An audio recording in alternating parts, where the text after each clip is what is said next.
perlu baik juga tambahkan bahwa pilar-pilar yang ada di 38 kabupaten kota yang ada di Provinsi Jawa Timur adalah ini meningkatkan kapasitas SDM mereka.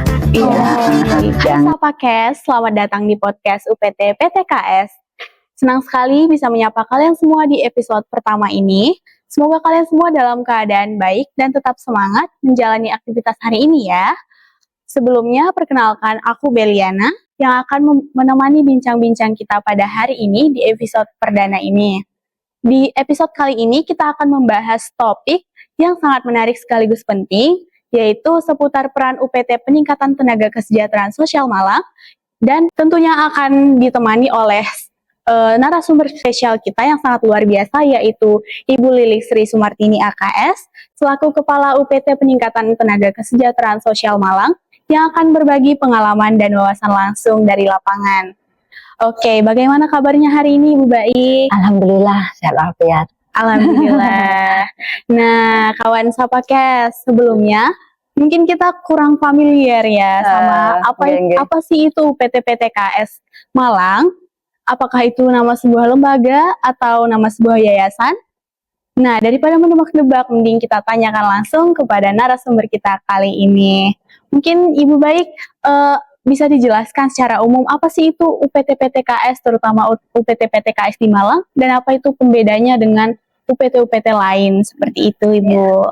Ya, sebelumnya terima kasih diberikan kesempatan untuk dapat menjelaskan apa itu PTKS Malang. Nah, tidak semua yang tahu UPT PTKS Malang. Sebelumnya kan harus menjelaskan dulu ini kepanjangannya apa UPT PTKS Malang. Betul. Nah, yaitu Unit Pelaksana Teknis Peningkatan Tenaga Kesejahteraan Sosial yang ada di Malang, yaitu bagian dari UPT Dinas Sosial Provinsi Jawa Timur, di mana yang mempunyai tugas pokok adalah memberikan pelatihan kepada pilar-pilar kejahteraan sosial yang ada di Jawa Timur. Pilar-pilar itu adalah pilar-pilar yang ada di 38 kabupaten kota. Itu ada Karang Taruna, ada Pekerja Sosial Masyarakat, disingkat PSM, ada TKSK, Tenaga Kesejahteraan Sosial Kecamatan, ada Tagana, terus ada juga SDM PKH, ada juga LKS Lembaga Kesejahteraan Sosial.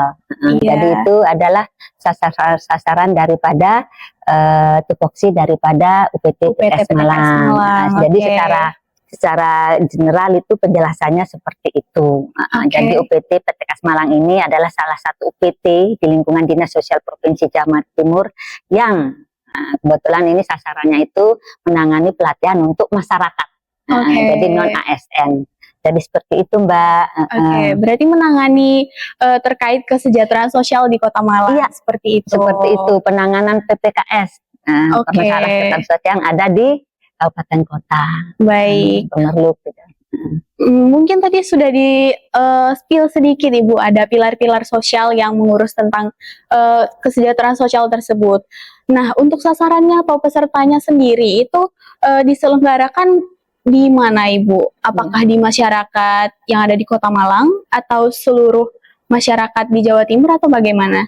Jadi perlu Bu Baik juga tambahkan bahwa pilar-pilar yang ada di 38 kabupaten kota yang ada di Provinsi Jawa Timur adalah ini meningkatkan kapasitas SDM mereka.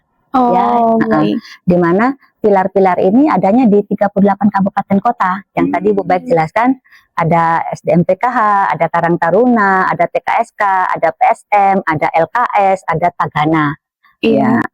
Yang istilahnya itu bagian daripada masyarakat karena non ASN seperti itu.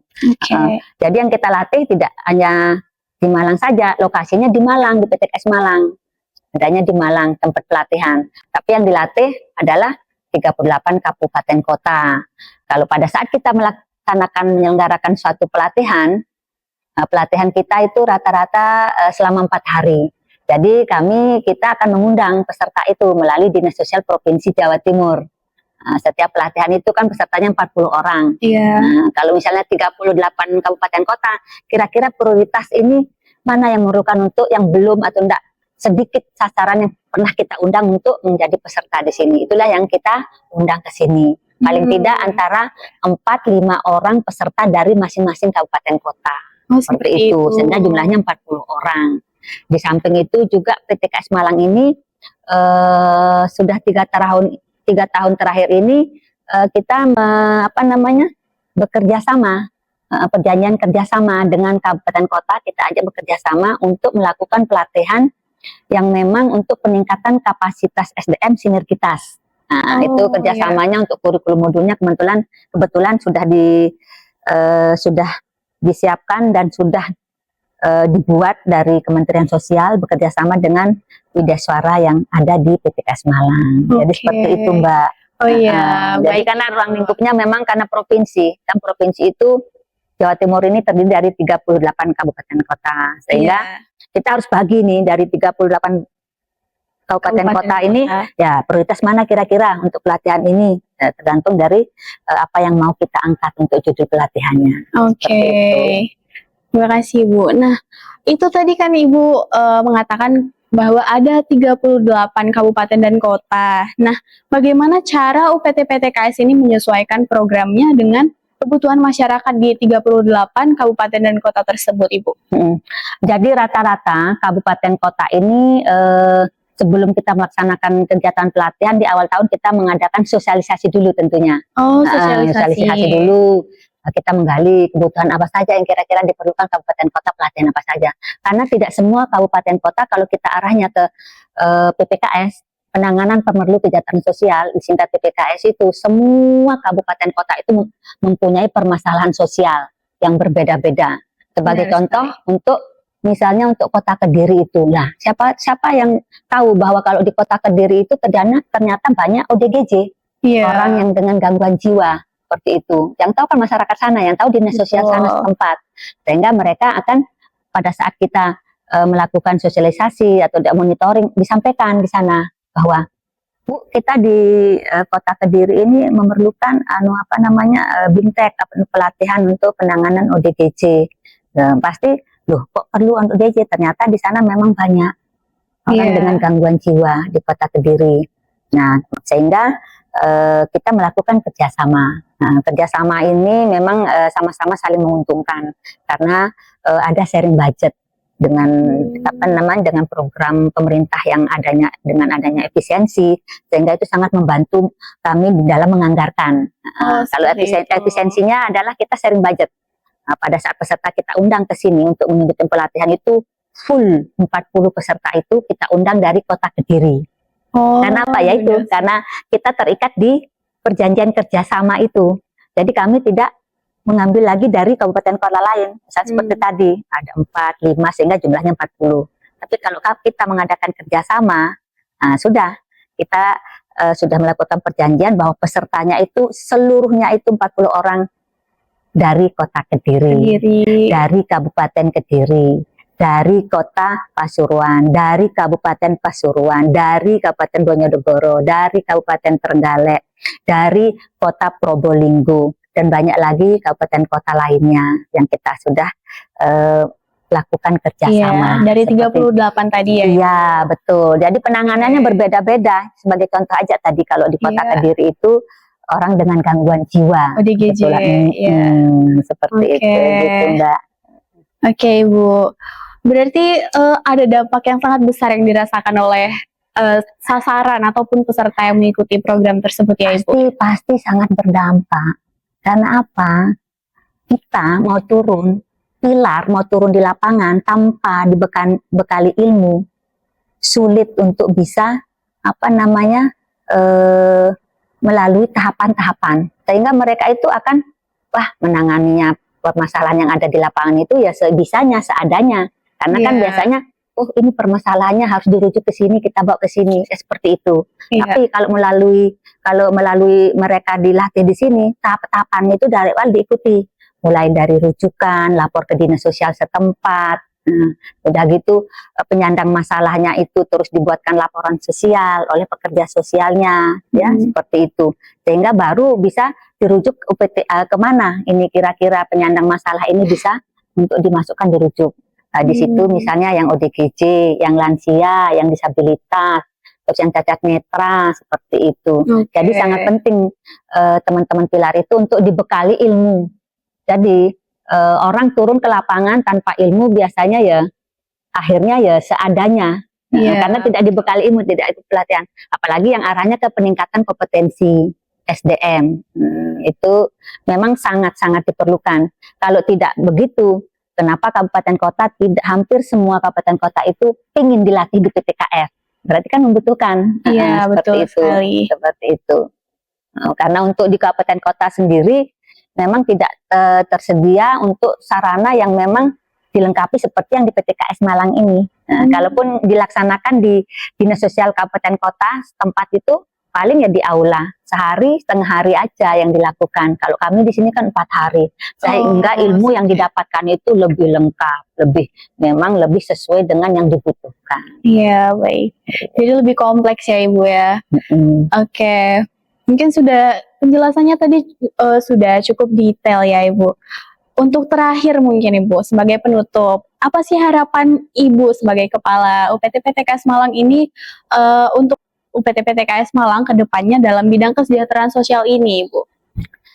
Ya, ini UPT PTKS Malang ini memang berdirinya ganti-ganti nama. Terakhir ini PTKS Malang di bawah Pemprov setelah diambil alih oleh Pemda. Dulunya ini kan dari Kementerian Sosial. Kementerian Sosial dulunya. Sehingga memang kalau harapan saya, ini karena saya juga mau purna tugas, jadi kalau harapan saya sebagai Kepala UPT bahwa inginnya PTKS Malang ini bertahan di posisi yang sekarang. Menjadi tempat pelatihan pilar-pilar masyarakat karena memang dibutuhkan dari hasil sosialisasi kita di lapangan. Namun demikian dengan berjalannya waktu ternyata untuk mempertahankan PTKS Malang ini agak sulit. Sulitnya di mana? Sulitnya di sini bahwa untuk media suara yang ada di PTKS Malang saat ini hanya tinggal 1 orang. Rekomendasi dari BKD sudah tidak keluar, tidak ada lagi, sehingga widya suara ini memang harusnya adanya di BPSDM. Berdasarkan literatur yang ada, memang kita sudah tidak ada untuk cantolannya lah istilahnya untuk PTKS Malang ini. Kenapa terus program untuk alih fungsi itu memang sudah digagas dari 2 tahun yang lalu, dan ini berproses di tahun ini, sehingga kemungkinan tahun depan pergubnya memang sudah selesai. Berarti akan ada alih fungsi. Alih fungsi karena nanti dikembalikan lagi ke kabupaten kota untuk bisa melaksanakan pelatihan BIMTEK sendiri. Siap. Terima kasih Ibu. Tetapi begitu ya kawan Sapa, meskipun UPT PTKS ini akan dialih fungsikan, tetapi tidak mengurangi kemungkinan bahwa ini akan tetap menjadi wadah untuk kesejahteraan sosial di Kota Malang. Iya, satu lagi betul. Akan tetap karena Sarpras yang sudah ada di sini tersedianya memang untuk tempat pelatihan. Lihat sekarang ini kan memang tersedianya seperti itu. Tidak menutup kemungkinan walaupun dengan adanya alih fungsi itu masih dimanfaatkan untuk jadi wadah pelatihan. Dan kita juga bisa memanfaatkan dari teman-teman yang ada di PTKS.